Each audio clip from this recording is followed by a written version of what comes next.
Boris Spassky has been a world champion that has made history thanks to the match with Bobby Fischer, but in reality he has a long history and he has played chess like most of the professionals for like 50 years. And he has played chess both in the Soviet Union and out of the Soviet Union. So I would like to show some games from this book because they made a good selection, and that's what matters. Sometimes when you get a book you have a good selection of games. The following one is Spassky's Tugmakov from Moscow 1973.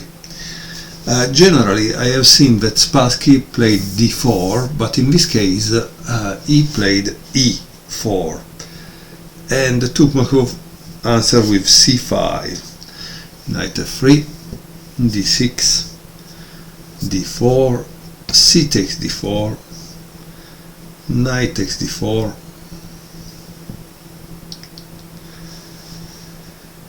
and here there is this move that is interesting because knight f6, because generally I always try to play this, I don't know why, but this immediately in fact attack the pawn e4, knight c3, a6. As you can see, I know it's not very important because you say, but these are standard moves. Yes, but sometimes watching them over the board tell you a story, right? The story that you don't want your enemy to take control of the square, and so there must be a reason behind, right? And at the same time, the problem is that once you have moved this one is kind of weak, so you will have to do with bishop e3, knight f4, and the possibility that goes to b6. But obviously you cannot play bishop e3 right away because there is the possibility of knight g4, so in some cases you have to play f3.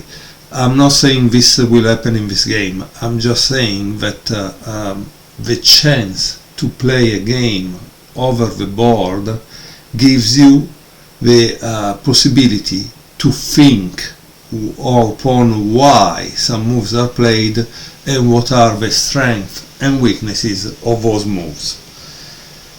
Okay, so bishop g5, e6, f4, knight bd7, queen f3, queen c7,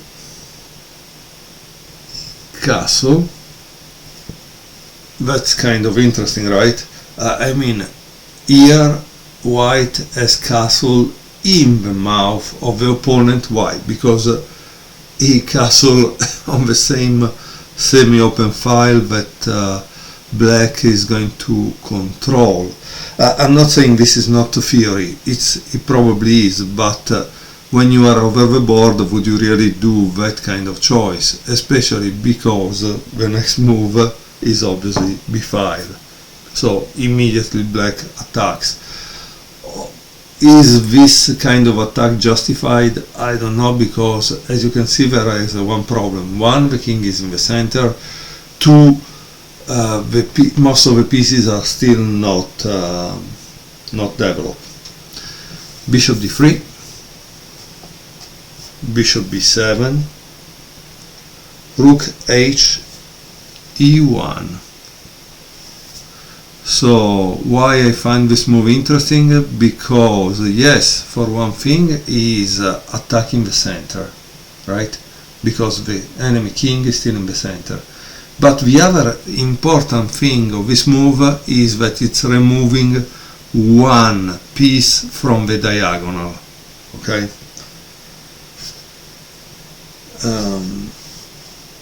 So black at this point played queen b6, And here there is a comment which says this line was also a hot topic in 2005 when White usually replied with a sharp. Can you imagine what White played here? Something sharp. What would it be? Again, I think sometimes you need to pause the video and try to think. Here the sharp move is knight d5, okay, which is kind of interesting. Yeah. So how did it continue here? Instead of knight b5, he played knight b3. So he just got attacked with this and he moved it away. b4, knight a4, like I told you guys, the problem there is b6, queen c7, knight d4, and now bishop e7,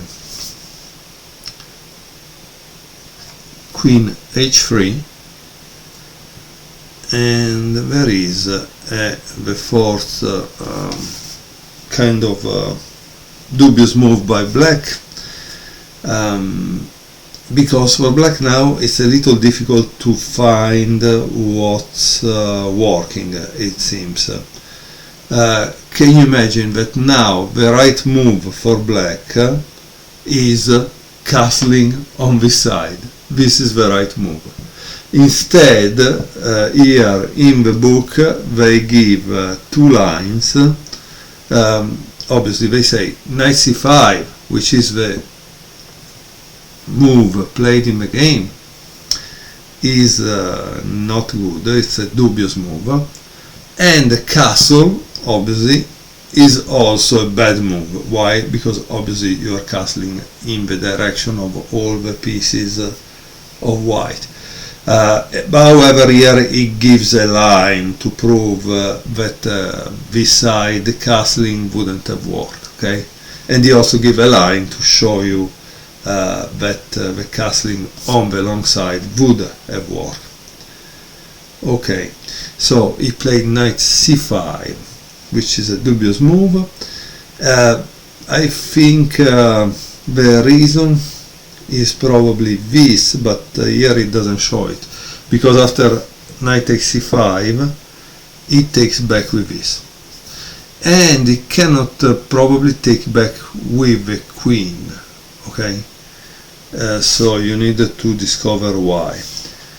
D takes c5, and after which you need to pause the video and try to think for a minute and see what would you play as white in this situation. Okay, so try to pause the video, please. The move is knight takes e6. I think it's nice to see these complete games because they give you a chance to experience firsthand over and over this type of sacrifices on some squares, and that will become your own doing once you have been exposed enough to many of these games. Okay, f takes e6, and now you need to find the next move for white, which is bishop c4. And also here it's a critical moment for black, so in reality this position can be used for both sides. What do I mean for both sides? That yes, if you are attacking or learning the art of attack, you want to play the white side. If you want to learn the defense, now it's the moment to find the right move for black, which obviously it's a little more difficult. Why? In the game black played rook d8, which the comment here is this is already the decisive mistake. But the problem is that also with castle on this side black would have been in trouble. Okay, So there is a brilliant move that I think it's a little difficult to find, and the move is bishop c8, and of course there is a line which prove it. Now let's see for a second the line that we had with castle, because at least we explore what happens in this type of sacrifices. Okay, how does white continue here, for example? The continuation given in the book is queen takes e6, king h8, and then there is e5. Here there is bishop c8, but now there is another brilliant move by white. And that's why I wanted to show you this line that is given in the book. Generally I don't do it because maybe the game can become a little too long, or because I want to give the authors the right to have someone buying their work. But in this case I thought this was interesting, because I don't think it's very easy to find white next move. The move is rook takes e7, sorry, queen takes e7. I don't know why I continue to call it rook. It's early in the morning, like 2:20, so obviously it's easy to make a mistake. Queen takes e7, e takes f6. That's why it was a brilliant move, right? Because it opens the lines. And here is a problem, huh? How does black continue? He continue with queen c7, and after which there was rook e7,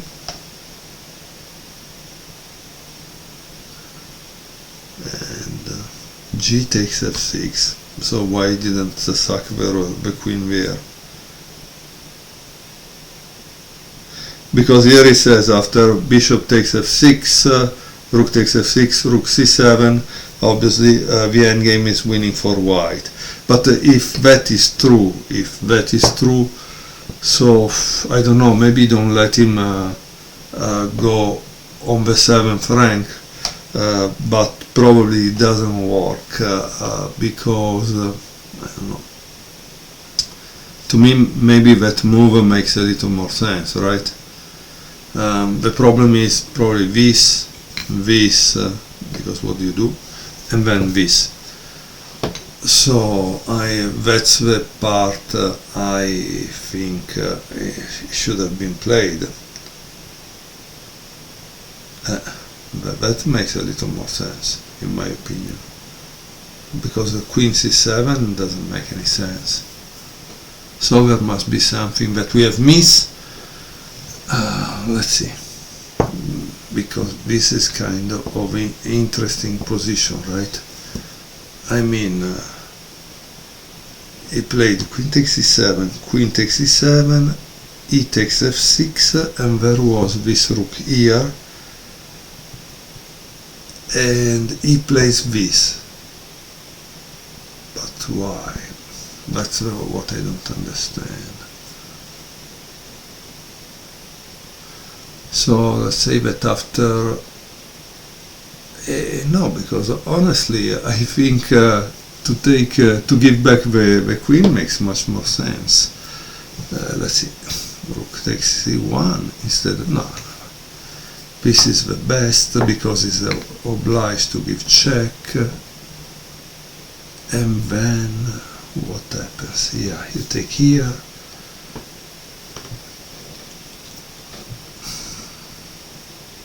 I don't know. I think yes, white has an advantage here, but black has this rook, so it's playable from both sides. However, please, as you can see, that's why sometimes you need to test the lines given by these authors, and Yeah, I don't see anything else. However, maybe an engine will tell us more about it.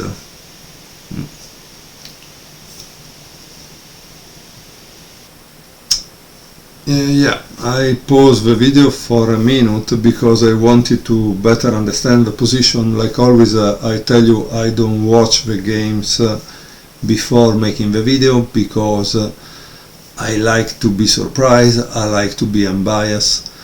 But here, yes, my only thing is white has the bishop pair advantage, which can become really a pain when it's used by an engine, because an engine will kill you with that. But I see the advantage by white as minimum, not really. If black is able to bring this into the game, it's a strong thing. And notice, what is the problem here? This is an endgame at this point.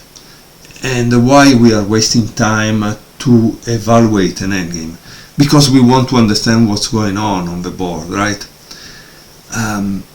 Here, honestly, white has this king side majority that if he's able to mobilize and push forward, at a certain point you have to sacrifice something to stop it.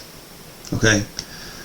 At the same time, however, two rooks are kind of powerful, and they can really delay or attack very strongly the enemy king. So that is also a thing to consider in this position. However, it's really interesting and playable. Why playable? Because from one side you need to take control of this, because if he enters here and you go here, and then again the bishop pair start to work and become scary, right? It can become scary. So that's why I tell you it's an interesting position that, in my opinion, would be worth to play against a sparring partner or the engine, because that will tell you what the authors were thinking when they gave that evaluation.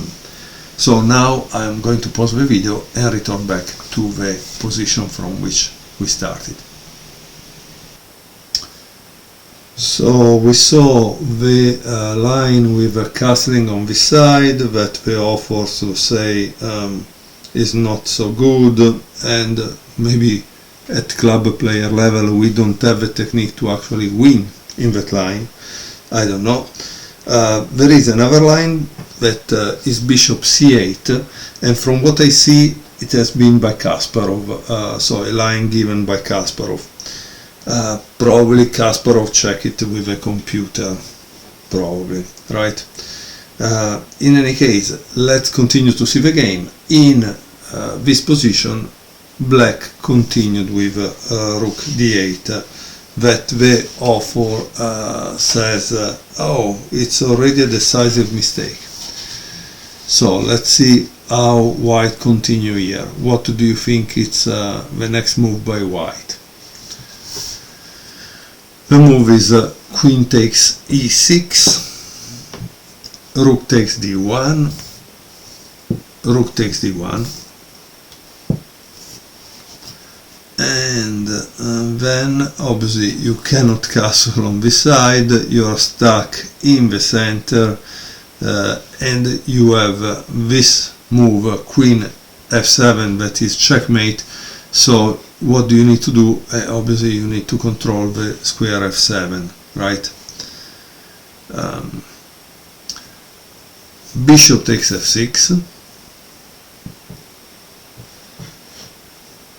rook takes f6, and here the authors tell us that this move is wrong because then white would have continued with queen f5, bishop d6, queen h5, king e7, and e5. And the problem here, he says that white gains a decisive attack. Not that here it doesn't gain anything, but okay. Right, because I mean queen g8, yeah, that's the move, right?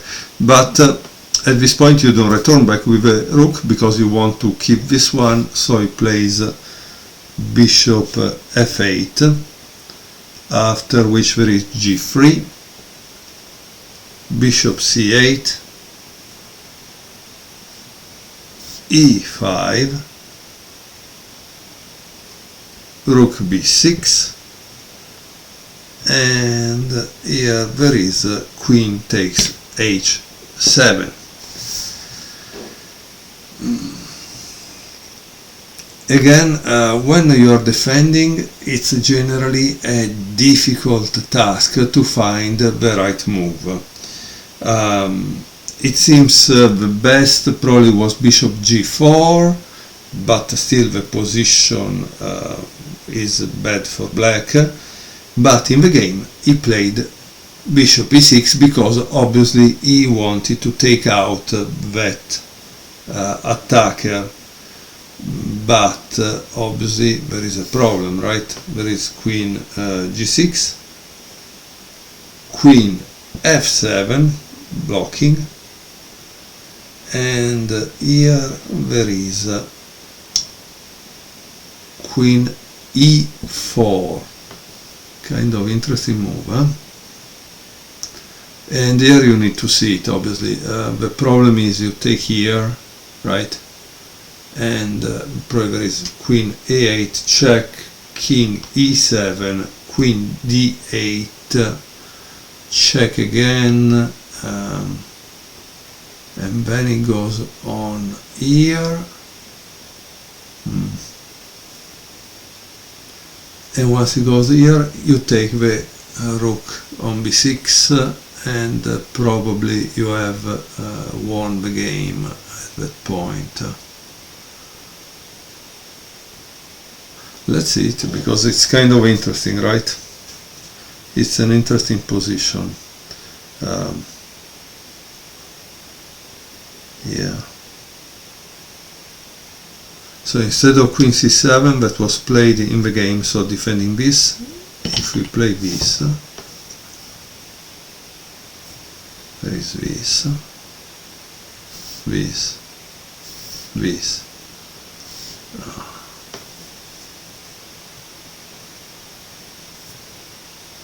This,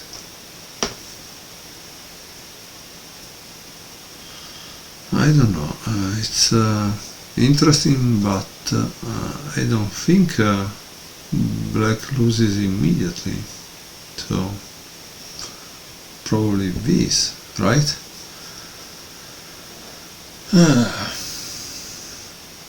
As you can see, there are sometimes positions that need to be maybe explained a little better, right?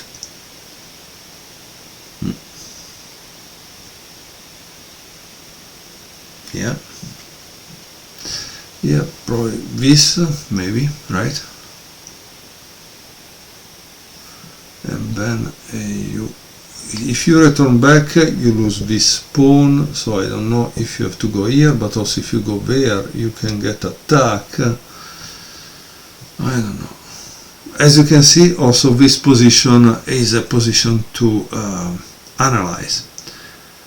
And when you watch a game, sometimes you don't understand why they played one thing and not the other.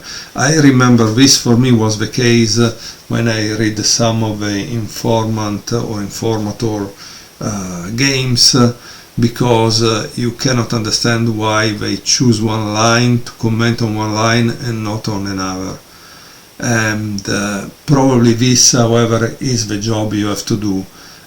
If you really want to become good at chess, you need to analyze this and play them over.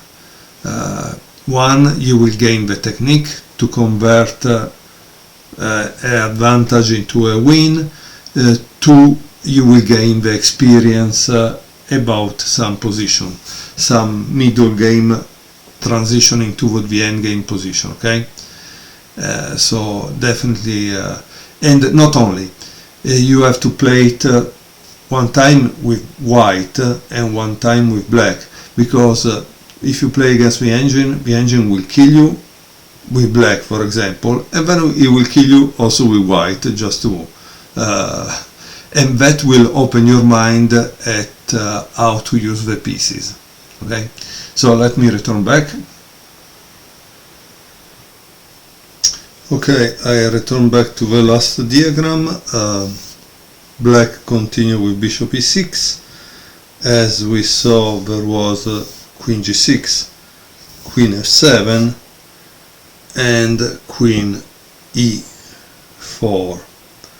After which black didn't play bishop takes e4, but he played queen c7, and white played h4, bishop takes c4,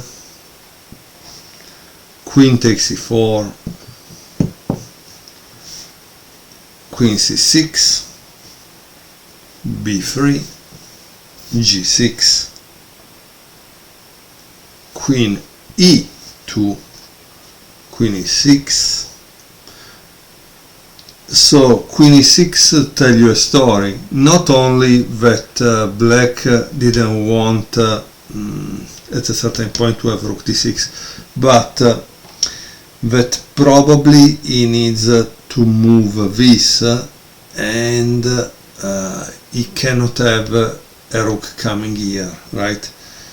So after queen e6 there was h5, and here they wrote that black made a mistake, but they didn't give any notes, with rook b7. And of course, why it's a mistake, you need to find the next move, right? The next move is once more queen e4, because you can feel this square a8 plays a role, right? Rook g7, h takes g6, queen takes g6, and f5, and here Turmakov gave up. Now f5 gave up because, like I told you, once you go here there is this, and then there is not a real escape here that I can see, and that's the real problem. But again, they didn't give a continuation, so let's try by ourselves to see what and how would you continue here. I think it would be a mistake to take on there.